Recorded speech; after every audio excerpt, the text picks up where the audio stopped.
ఓ పెద్దయినా అలా దిగాలుగా ఇంటి ముందు కూర్చున్నావేందయ్యా? అదే మన గవర్నమెంట్ ఉంటే కూర్చోడానికి ఇల్లు ఉండేది కాదు, రోడ్డు మీద కూర్చునే వాళ్ళం. నువ్వెందుకు డల్లుగా ఉన్నావో నాకు అర్థమైంది.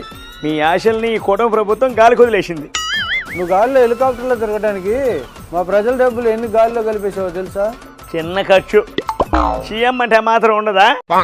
అక్షరాల 222 కోట్ల గాలిలో హవాలో తిరిగితే 222 కోట్లని.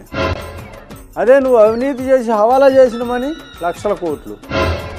సొంత వాళ్ళ డబ్బులు నొక్కేయడం తెలిసింది నీకు, సొంత ఖర్చులతో ప్రయాణం చేయడం ఏం తెలుసులే. ఇవన్నీ కాదయా, తల్లికి 100, 5 మంది పిల్లలు ఉన్నారు ఒక కుటుంబంలో, అందరికి ఇచ్చారా? అలా ఇచ్చానని చూపించండి, ప్రూఫ్లు చూపిస్తే చాలు, తల కిందికి వేసుకుని ఇంటికి వెళ్ళిపోతా. చూస్తావా? అయితే చూడు ఇది. వాళ్ళ తండ్రికి 100 వచ్చిందా నీకు? 6 మందికి వచ్చిందా? 90,000 వచ్చింది. ఆల్రెడీ తలకిందులు అయిపోయింది నీ బతుకు. ఇంకా తల కింద వేసుకుంటేంటి, పైన వేసుకుంటేంటి.